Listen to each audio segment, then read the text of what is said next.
بسم الله الرحمن الرحيم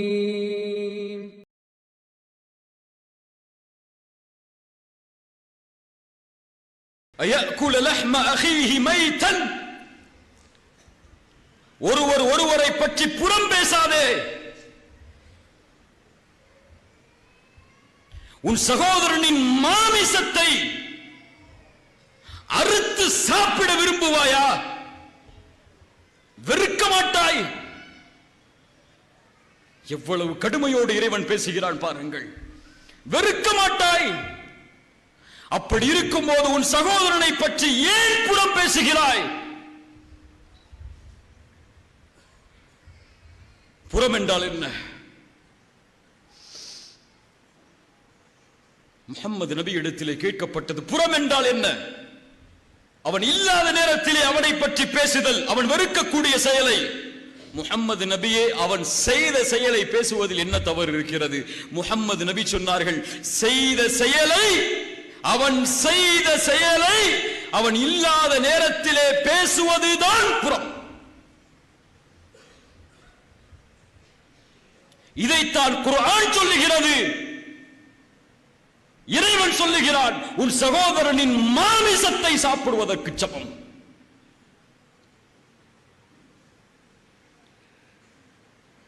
இந்த உலகத்திலே ஒரு பெரிய அழைப்பை சொன்னார்கள் இறை தூதர். ஒரு பெரிய அழைப்பை சொன்னார்கள். யா மஅஷர மன் ஆமன பிலிசானி. யாரை அழைக்கிறது தெரியுமா இந்த அழைப்பு? நாவால் ஈமான் கொண்டு, நாவால் இறைவனை ஏற்றுக்கொண்டு உள்ளத்தில் ஈமான் இறங்காதவர்களே, இறை நம்பிக்கை கொண்ட ஒருவரை பற்றி புறம் பேசாதீர்கள்.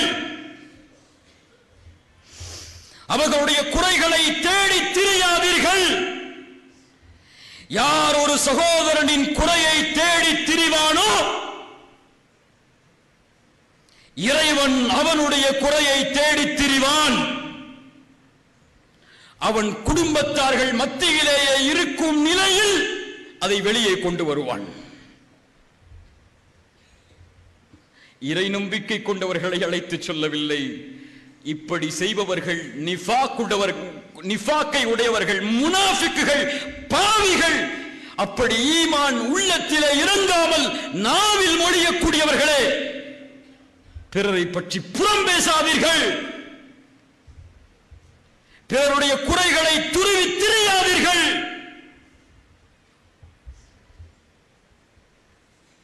உங்களுடைய நாவால் பிறருடைய மானம் கீழே விழுவதற்கு அனுமதித்து விடாதீர்கள்.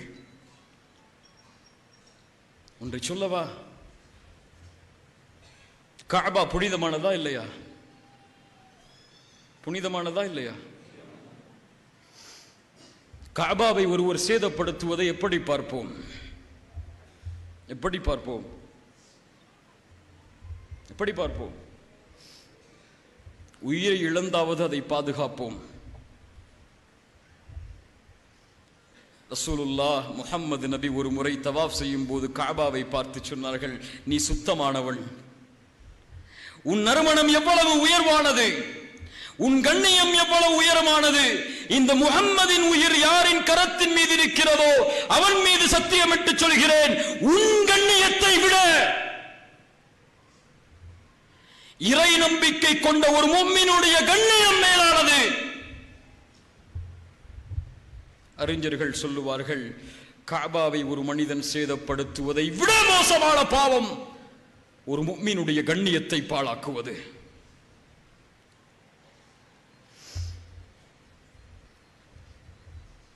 கொஞ்சம் இணையதளங்களை திறந்து பாருங்கள். இந்த சமூகத்தின் அவல நிலைகளை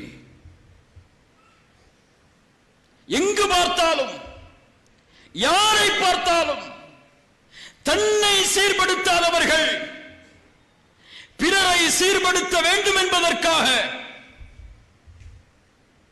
பிறருடைய மானங்களை எல்லா வடிவிலும் வீணாக்கக்கூடியவர்கள். இந்த சமூகம் ஒரு கட்டுக்கோப்பான சமூகம். ஒரு நிகழ்வு உங்களுக்கு தெரியும். ஆயிஷா ரலியல்லாஹு அன்ஹா அவர்கள் மீது இட்டுக்கட்டப்பட்டது. கேவலமான பழிச்சொல்லை கொண்டு ஒரு நபித்தோழரையும் எம்முடைய தாயையும் பற்றி தவறாக மதீனா வீதிகள் எல்லாம் பேச ஆரம்பித்தார்கள்.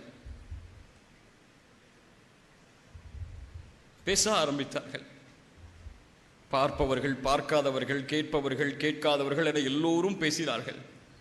பேசி தீர்த்து முடித்தாயிற்று. வசனம் இறங்குகிறது. சொல்லுகிறான் இறைவன், நீங்கள் அப்படிப்பட்ட செய்தியை கேள்விப்பட்ட போது, நல்லா கேளுங்க,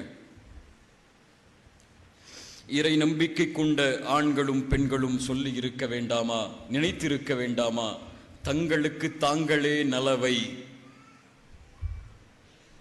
தங்களுக்கு தாங்களே நலவை, தங்களுக்கு தாங்களே நலவை நினைத்திருக்க வேண்டாமா என்று ஒரு நபியின் மனைவியை பற்றி பேசும்போது ஏன் இறைவன் சொல்ல வேண்டும்? அவர்களுக்குத்தானே நலவை நினைத்திருக்க வேண்டும் என்று சொல்ல வேண்டும்.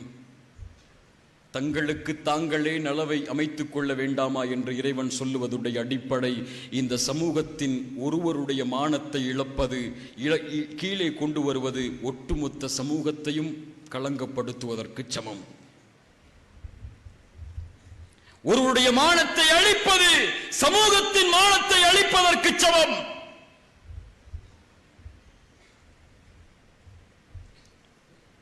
இன்னைக்கு எதிரிகள் வெளியில் இல்லை. எதிரிகள் வெளியில் எல்லாம் இல்லை. எம்மை அழிப்பதற்கு எதிரிகள் தேவையில்லை. நாமே நம்முடைய கரங்களே போதும். இவரை பற்றி அவர், அவரை பற்றி இவர், அந்த இயக்கத்தை பற்றி இந்த இயக்கம், இந்த இயக்கத்தை பற்றி இந்த இயக்கம், இவர்களுடைய மானத்தை பற்றி அவர்கள் பேசுவார்கள், அவர்களுடைய மானத்தை பற்றி இவர்கள் பேசுவார்கள். இப்படி பேசி பேசி பேசி பேசி சமூகத்தை தலகுனிய வைக்க எல்லோரும் தயார். இல்ல மாஷா அல்லாஹ், அல்லாஹ் பாதுகாத்தவர்களை தவிர. ஒரு மூத்த பத்திரிகையாளரை சந்திக்கும் போது அவர் சொன்னார், உங்கள் சமூகத்துடைய இழிவு என்ன தெரியுமா? சோசியல் மீடியாக்களில் ஒருவரை பற்றி கேள்விப்பட்டால் அதை அப்படியே பரப்பி விடுவதுதான், எல்லோரும் அவரை பற்றி பேசுவதுதான். இதையெல்லாம் உரைகளில் கேட்கும் போது என் சமூகமா அப்படி என்ற நினைவு வரும். ஆனால் வாழ்வில் அனுபவித்த போதுதான் தெரிந்தது, ஆம், என் சமூகம் அப்படித்தான் இருக்கிறது என்று. இதுவரை எந்த மார்க்க மேடைகளையும் என்னுடைய தனிப்பட்ட வாழ்வை பேசியதற்கு நான் பயன்படுத்தியதில்லை. ஆனால் பயன்படுத்த வேண்டிய சூழ்நிலை இருக்கிறது என்பதை அறிகிறேன். 23 வயது இருக்கும் எனக்கு.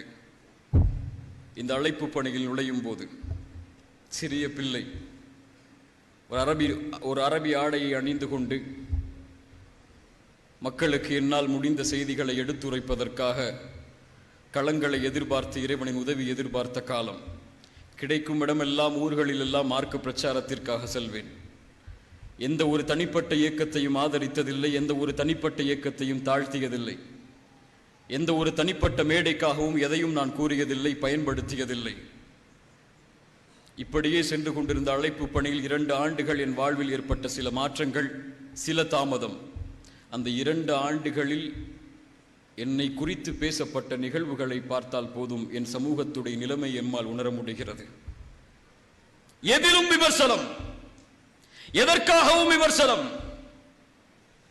அவர் என்ன மொபைல் வைத்திருக்கிறார், என்ன ஆடை அணிகிறார், எந்த ஆடை எப்படி அணிகிறார், வியாபாரத்தில் என்ன செய்கிறார், தனிப்பட்ட வாழ்வில் என்ன செய்கிறார், 2 வருடம் ஏன் அவர் இல்லை, அவருடைய குடும்ப வாழ்வில் என்ன பிரச்சனை, அவருடைய சொந்த வாழ்வில் என்ன பிரச்சனை, என்ன செய்தார், என்ன செய்து கொண்டிருக்கிறார். ஒவ்வொருவரும் எழுதக்கூடிய எழுத்துக்களை பார்க்கும்போது கொஞ்சம் கவலை வருகிறது. இந்த சமூகத்திற்காகவா நான் உழைத்தேன் என்று. இல்ல மாஷா அல்லாஹ், அல்லாஹ் பாதுகாத்தவர்களை தவிர. கண்ணியத்துக்குரியவர்களே, நான் சம்பந்தப்பட்டிருக்கிறேன் என்பதற்காக இதை சொல்லவில்லை. இது போன்று எத்தனையோ மனிதர்கள் பாதிக்கப்படுகிறார்கள். நம்மால், நம்முடைய நாவுகளால். மனம் வலிக்கிறது. முஹம்மது ரசூல் ஸல்லல்லாஹு அலைஹி வஸல்லம் அவர்கள் இந்த சமூகத்தை விட்டு சென்ற நிலையையும் இப்போது இருக்கக்கூடிய நிலைமையும் பார்க்கும்போது ஒரு நிகழ்வை சொல்கிறேன்.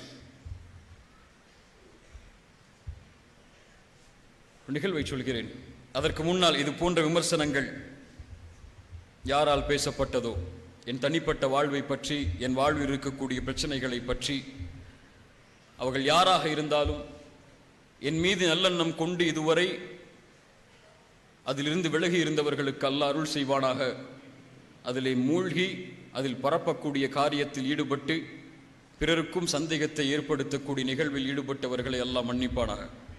அவர்களுக்கு மன்னிப்பு தான் என் புறத்திலிருந்து எம்மால் செய்ய முடிகின்ற ஒன்று. நான் மன்னிச்சுட்டு தான் சொல்றேன், நான் மன்னிச்சிடுறேன். ஆனால் தயவு செய்து சமூகத்திற்காக உழைப்பவர்களுக்கு கரம் கொடுங்கள். அவர்களை எப்படி அழிக்க வேண்டும் என்று திட்டம் தீட்டாதீர்கள். அல்லாஹ் பாதுகாப்பானா. எந்த விமர்சனம் வந்தாலும் அதில் தெளிவு பெறாமல் பிறருக்கு எடுத்து வைக்காதீர்கள். ரசூலுல்லாஹி ஸல்லல்லாஹு அலைஹி வஸல்லம் அவர்களுடைய சபையில் சஹாபாக்கள் உட்கார்ந்திருக்கிறார்கள். உட்கார்ந்திருக்கக்கூடிய நேரத்தில், ஆஹா என்ன சபை அது, தூதரின் சபை, நபித்தோழர்கள் அங்கே, அல்லாஹ் அந்த சபையை சொர்க்கத்தில் எமக்கு அருள்வாளிப்பானாக. ஒரு பெண்மணி ஓடி வருகிறார்கள். நாம் எல்லாம் அறிந்த செய்திதான். ஓடி வருகிறார்கள். தூதரே, விபச்சாரம் செய்து விட்டேன் என்று சொன்னார்கள். அந்த பெண்மணி நாடி வந்தது மரணத்தை, கண்ணியத்தை அல்ல, மரணத்தை. விபச்சாரம் செய்து விட்டேன் தூதரே. தூதர் முகத்தை திருப்புகிறார்கள். விபச்சாரம் செய்து விட்டேன் தூதரே. முகத்தை திருப்புகிறார்கள். சாட்சி கேட்கிறார்கள். கரு என்று சொன்னார்கள். குழந்தையை பெற்றெடுத்ததற்கு பிறகு வா என்று சொன்னார்கள். குழந்தையை பெற்றெடுத்ததற்கு பிறகு வந்தார்கள். பால் குடித்து முடித்ததற்கு பிறகு வா என்றார்கள். பால் குடி மறக்கடிப்பதற்கு பிறகு வந்தார்கள். குழந்தை ஒப்படைக்கப்பட்டது. அந்த பெண்ணுக்கான தண்டனை திருமணம் செய்து உபச்சாரம் செய்திருந்ததால் கல்லால் எறிந்து கொலை செய்யும்படி கட்டளையிடப்பட்டது. தண்டனை நிறைவேற்றப்பட்டு கொண்டிருக்கும் போது ஹாலித் இப்னு வலீதுடைய கரத்தில் இரத்த துளிகள் விழுகிறது. ஹாலித், சீ, ஒரு உபச்சாரியின் இரத்தம் என்று கொஞ்சம் அருவருத்தார்கள். தூதர் சொன்னார்கள், ஒரு பாவம் செய்து கண்ணியத்தை இழந்து கொண்டிருக்கக்கூடிய ஒருவருடைய கண்ணியம் கீழே விழுகிறது. சீ என்ற வார்த்தையால் தூதர் சொன்னார்கள், ஹாலிதே, யாரை சீ என்கிறாய்? இந்த பெண் அவளுடைய பாவத்தை நினைத்து பாவ மன்னிப்பு செய்ததை மதீனாவில் வாழக்கூடிய ஒரு கூட்டத்தார்களுக்கு பங்கு வைத்தாலும் ஈடாகாது. ஹாலித், மாயிஸ் இப்னு மாலிக் ஓடி வருகிறார். தூதரை, விபச்சாரம் தண்டனை கொடுக்கப்படுகிறது, தாங்க முடியாமல் ஓடுகிறார். தூதர் சொன்னார்கள், அவரை விடுங்கள், அவரை விட்டிருக்க வேண்டாமா? நீங்கள் ஓடும் போது பாவ மன்னிப்பு செய்து இறைவனிடத்திலே திருந்து இருக்கலாம். சாட்சி எதுவும் இல்லை, அங்கே தண்டனை நிரூபிக்கப்படவில்லை. தானாக வந்து தண்டனையை ஏற்றவர்கள். மாயிஸ் இப்னு மாலிக் இறந்து விடுகிறார். 2 நபித்தோழர்கள் பேசினார்கள். அந்த வார்த்தையை சொல்லக்கூடாது. அது அடிபட்டு கிடப்பதை போன்று இந்த பாவத்தை செய்து அடிபட்டு கிடக்கிறாரே என்று. தூதருடைய காதில் அந்த நிகழ்வு விழுந்தது. ஒரு முஃமினின் குறை வெளிப்படுத்தப்பட்டு தண்டனை கொடுக்கப்பட்டு அவனுடைய கண்ணியம் 2 பேரால் கீழே விழுகிறது என்பதை அறிந்த தூதர் நடந்து சென்றார்கள். செல்லக்கூடிய வழியில் ஒரு இறந்து அழுகி போன கழுதை கிடந்தது. அந்த இருவரையும் அழைத்து சொன்னார்கள், இறங்கி அந்த கழுதையை சாப்பிடுங்கள் என்று. நீங்கள் அந்த தோழரை பற்றி பேசியதை விட இந்த செயல் மிக விருப்பமானது என்று சொன்னார்கள். கண்ணியத்துக்குரியவர்கள், நம் சமூகத்தை பாதுகாக்க வேண்டிய நிலைமை இது. ஒற்றுமையோடு இருந்து ஒருங்கிணைந்து நம்முடைய குரல்களை உயர்த்த வேண்டிய நேரம் இது. இதில் நாமே நம்முடைய அழிவிற்கு காரணமாகிவிடக்கூடாது. நம்மை யார் என்பதை நிரூபிப்பதற்கு நம்மிடத்திலே இருக்கக்கூடிய ஆயுதம் நம்முடைய குணம், நம் குணம்.